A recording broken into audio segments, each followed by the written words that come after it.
मैं स्पष्ट कर देना चाहता हूं कि नए कानूनों के तहत, बीएनएस के तहत रिमांड का समय 15 दिन का ही है।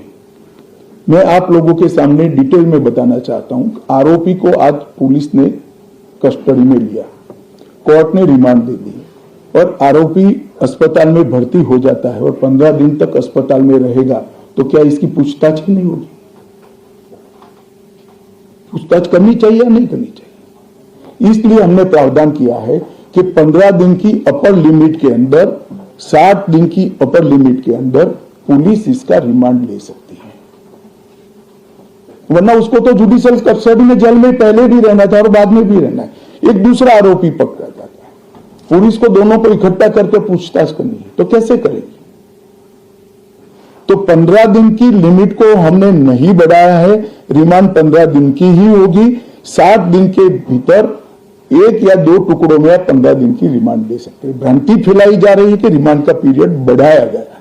कृपया मैं आप सबसे निवेदन करता हूं कि इसको आप क्लैरिफाई करिएगा, जिससे जनता में गलत बात न जाए। टोटल 15 दिन होगा, total 15 days within 60 days. Kapil Sibal भी उठाया जाएगा, वो जानबूझकर उठा रहे, मैं मानता हूं उन्होंने तो पढ़ा होगा कानून।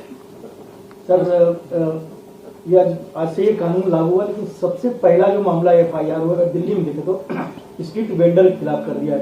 ये झूठ है, ये झूठ है। सबसे पहला मामला अब तक के रिकॉर्ड के हिसाब से ग्वालियर के पुलिस थाने में हुआ है और चोरी का है। किसी की मोटरसाइकिल चोरी कर ली गई 1,80,000 की वैल्यू की। इसका मामला 12:10 पर रजिस्टर हुआ है, पहला मामला नहीं है।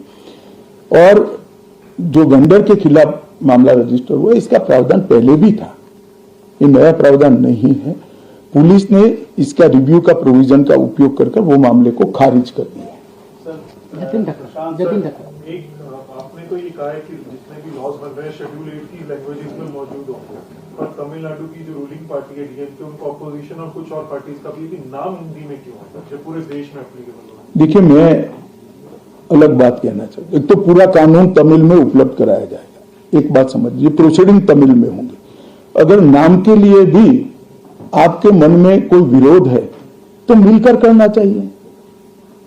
मुख्यमंत्री जी, सांसद, मुझे तो कोई ने ना किसी ने मिलने का समय मांगा है, ना कोई मिलने आया है। फिर भी मैं सभी से अपील करता हूं कि जो कुछ भी आपकी ग्रीवेंसीज हैं, या तो ऐसा लगता है कि ये धाराएं जनता की सेवा ठीक से नहीं कर पाएगी, इसको लेकर मुझे मिलिए। कानूनों का बहिष्कार ये रास्ता नहीं है, पॉलिटिक्स करने के ढेर सारे रास्ते हैं। पायल मेहता सर, आपने ये बिल इंट्रोड्यूस किया, उसके बाद ये होम कमेटी में गया, वहाँ पे भी विस्तृत चर्चा हुई, पर विपक्ष में कभी भी जो कुछ नेता है, जो वकील है, वो कह रहे कि इसको सिलेक्ट कमेटी या स्टैंडिंग कमेटी में क्यों नहीं भेजा, इतनी हड़बड़ी क्या थी इस बिल को? नहीं भेजा ही था, गृह विभाग की संसद की कमेटी में भेजा था, जिसमें सिर्फ चिदम्बरम खुद थे और सबसे ज्यादा हिस्सा लेने वाले सदस्यों में चिदम्बरम साहब थे। और कांग्रेस पार्टी ने पहले चिदम्बरम जी नहीं थे तो उसको रखा स्पेशली, स्पीकर ने अनुमति भी दी कि ठीक है भाई, इनका अनुभव है, लॉयर है, तो असिस्ट करेंगे कमेटी को। स्टैंडिंग कमेटी में नहीं भेजा, सिलेक्ट कमेटी। क्या फर्क पड़ता है स्टैंडिंग कमेटी, इसमें भी प्रो रेटा मेंबर है, सभी दलों के सदस्य थे। चलो पीयूष, वहां तक से बड़ा आरोप लगाया जा रहा है विपक्ष के द्वारा कि सभी कानून ड्रैकोनियन है, और दूसरा ये कि ये कानून के माध्यम से सरकार जो है हिंदुस्तान को एक पुलिस स्टेट में कन्वर्ट करना चाहती है। देखिए, मैंने आज आपको एक नोट भी गृह विभाग के माध्यम से अधिकृत नोट दिया जाएगा, जो मेरा आप सभी से निवेदन है कि इसको आप कृपया आप सबके अखबारों और टीवी चैनल्स के अंदर जनता के लिए रखें। ड्रैकोनियन कानून तो वो थे जिसको हटाया गया है। ये कानून तो भारत की संसद ने और भारत की न्याय प्रणाली को आधुनिक बनाने वाले हैं, जिसमें पीड़ितों के अधिकार की रक्षा की गई। आप मुझे बताइए, पहले दिनों तक कस्टडी में रखने के बाद कोई परिजनों को जवाब नहीं देता था, हेबियस करके सुप्रीम कोर्ट या हाई कोर्ट में आते थे। हमने प्रावधान करा कि ऊपर एक रजिस्टर रखना पड़ेगा कि मेरी कस्टडी में फला फला व्यक्ति है, इससे पुलिस विभाग बढ़ेगा या कम होगा। कई सारी कोर्ट में फरियाद आती थी, सच झूठ तो कोर्ट को तय करना होता है, मगर कंप्लेंट्स आती थी कि पुलिस ने ये मेरे घर में रख दिया और मुझ पर आरोप लगा दिया। उस वक्त वीडियोग्राफी करना ये पुलिस राज को बढ़ावा देगा या कम करेगा? 24 घंटे में अपराधी को न्यायाधीश के सामने ले जाना ये पुलिस राज को कम करेगा या बढ़ाएगा? गिने चुने पुराने दकियानुसी कुछ शब्द और कुछ वाक्य कानून को पढ़े बगैर जनता में डालकर गलत फहमी करने का प्रयास करें। मेरी सभी से विनती है, कृपया ऐसा मत करें। प्रशांत जी, न्यूज़ 24 से। सर मेरा सवाल ये है कि आप जो कंप्लेनेंट FIR लॉन्च करें, एंड रिजल्ट जो उसको जो रिलीफ चाहिए, लंबी लड़ाई होती है, उसके नीचे जो काम करने वाला सिस्टम का ढांचा तो वही है, उसको कैसे उस पर रिलीफ? ऐसा नहीं है, सिस्टम के ढांचे पर कोई समय मर्यादा तय नहीं थी। अब पुलिस से लेकर जुडिशरी तक सबकी समय मर्यादा तय हुई है और टेक्नोलॉजी का हम उपयोग कर रहे हैं। आप बेंगलुरु गए हो, आपका गवाही का दिन है तो बेंगलुरु से आप गवाही दे सकते हो, कोर्ट में जाने की जरूरत नहीं है। मगर ये पूरी प्रक्रिया को अप्लाई होते होते, टेक्नोलॉजिकल अपग्रेडेशन और सारे होते होते 3 या 4 साल लगेंगे। मैं आपको और आपके माध्यम से देश की जनता को विश्वास दिलाना चाहता हूं कि ये कानूनों के पूर्ण इंप्लीमेंटेशन के बाद किसी भी FIR का सुप्रीम कोर्ट तक 3 साल के अंदर न्याय मिलने की प्रक्रिया पूरी हो जाएगी और मैं सोच समझ कर कह रहा हूं इसको। जी, मैं रविकांत हूँ, टाइम्स ऑफ भारत से। सर, तीनों कानून लागू हो गए, इंप्लीमेंट हो गए हैं, तो आपको क्या लगता है कि ये ऑपोजिशन जानबूझकर किस तथ्यों के आधार पर विरोध करे या सिर्फ राजनीति के लिए मामला उठाया जा रहा है? देखिए, मैं इस पर टिप्पणी नहीं करना चाहता। मैं आप सबके माध्यम से अपील करना चाहता हूं कि जिसको भी मिलना है मैं तैयार हूं, हम मिलेंगे भी और समीक्षा भी करेंगे और इसमें कृपया राजनीति नहीं करनी। अमित जी, एक जो कंसर्न आ रहा था विपक्ष की तरफ से वो ये था कि पेंडेंसी ऑफ केसेस और 2 पैरेलल क्रिमिनल जस्टिस सिस्टम होंगे, क्योंकि जो पुराने वाले केसेस रजिस्टर हुए हैं वो पुराने केसेस की तरह चलेंगे और जो नए वाले हैं वो नए की तरह। देखिए, जहां तक पेंडेंसी ऑफ केसेस का सवाल है, इस देश में सबसे ज्यादा शासन करने वाली पार्टी कांग्रेस है, तो हम पर नहीं मर सकते हैं। पेंडेंसी ऑफ केसेस को कम करने के लिए ही ये कानून लाए और मैं स्पष्टता कर दूं पुराने और नए कानून के लिए, गुनाह की तिथि 1/7/2024 के पहले की होगी, इसमें पुराने कानून के तहत प्रक्रिया चलेगी और 1/7/2024 के बाद होने वाले हर गुनाह को ये तीनों नए कानूनों के हिसाब से चलाया जाएगा, इसमें कोई कंफ्यूजन नहीं। सर, ये आपने बोला कि तमिलनाडु के MPs को अगर नाम से कोई ऑब्जेक्शन है तो वो आके मुझसे मिले, तो क्या अगर वो आपसे मिलेंगे तो क्या इस government open to their suggestion? भैया, मिलने तो दो, वो क्या लेकर आएंगे बताएंगे, तुम यहाँ कहाँ निर्णय करा रहे हो? सर, मैं यकीन हूँ न्यूज़ 18 इंडिया से। विपक्षी दल कह रहे हैं कि वो जहाँ जहाँ उनकी सरकार है वो इस कानून के खिलाफ अपनी विधानसभा में प्रस्ताव पारित करेंगे और राष्ट्रपति तक सुप्रीम कोर्ट में मामला ले जाएंगे। चलो, ये तो लोकतांत्रिक प्रक्रिया है, सबको अपना अपना अधिकार है।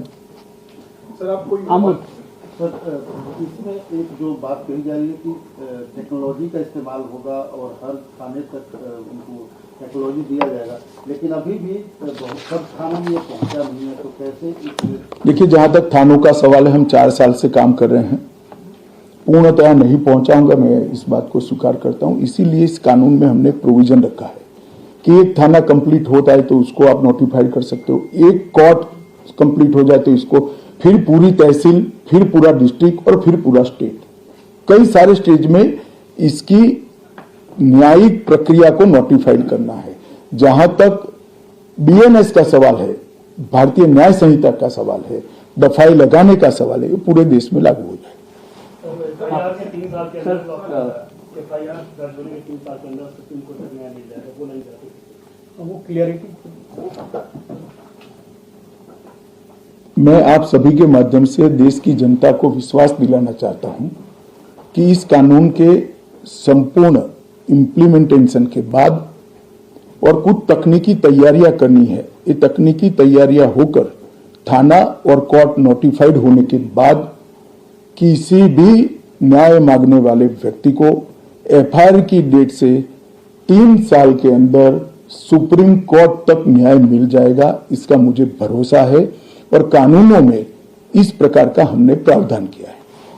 सर मैं दैनिक भास्कर से हूँ मुकेश। इम्प्लीमेंटेशन होने में कितना समय लग जाएगा लगभग? देखिए, मैं मानता हूं कि हम 15 अगस्त के पहले सारे यूटी में इसको कंप्लीट कर देंगे। यूटी में दिल्ली भी आता है और उसके बाद हर जिला एक एक तैयार होता जाएगा, वो होता है। इंप्लीमेंटेशन आप पहले समझ लीजिए, बीएनएस और बीएनएसएस, इसके लिए इंप्लीमेंटेशन में कुछ तैयारी की जरूरत नहीं है। जहां तक बीएसए, भारतीय साक्ष्य अधिनियम है, इसके लिए कोर्ट में काफी सारी तैयारी करनी है, मगर 2020 से ही सुप्रीम कोर्ट के साथ चर्चा कर सुप्रीम कोर्ट मॉडर्नाइजेशन का एक बड़ा प्रोग्राम ली है और वहां पर भी काफी सारा काम हो चुका है, सॉफ्टवेयर भी तैयार हो चुके हैं।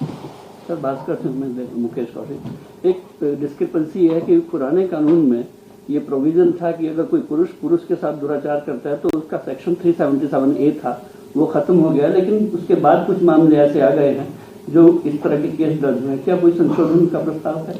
संशोधन तो नहीं, मगर इसमें सुप्रीम कोर्ट का जजमेंट भी है, इसके इंटरप्रिटेशन का सवाल है। हम सुप्रीम कोर्ट से चर्चा जरूर करेंगे इसमें। सर ये आपने जो कहा कि तमिलनाडु के एमपी आकर मिल सकते हैं आपसे, जो कुछ ऑल पार्टी ऐसी मीटिंग भी हो सकती है अगर कोई बुलाने का आपका? ऑलरेडी हो चुकी है, ऑल पार्टी कमेटी में होती ही है। और आपको सबसे पहले बड़ी संशय लगता है, आप मिल जाओ मुझे अकेले में। आपको क्या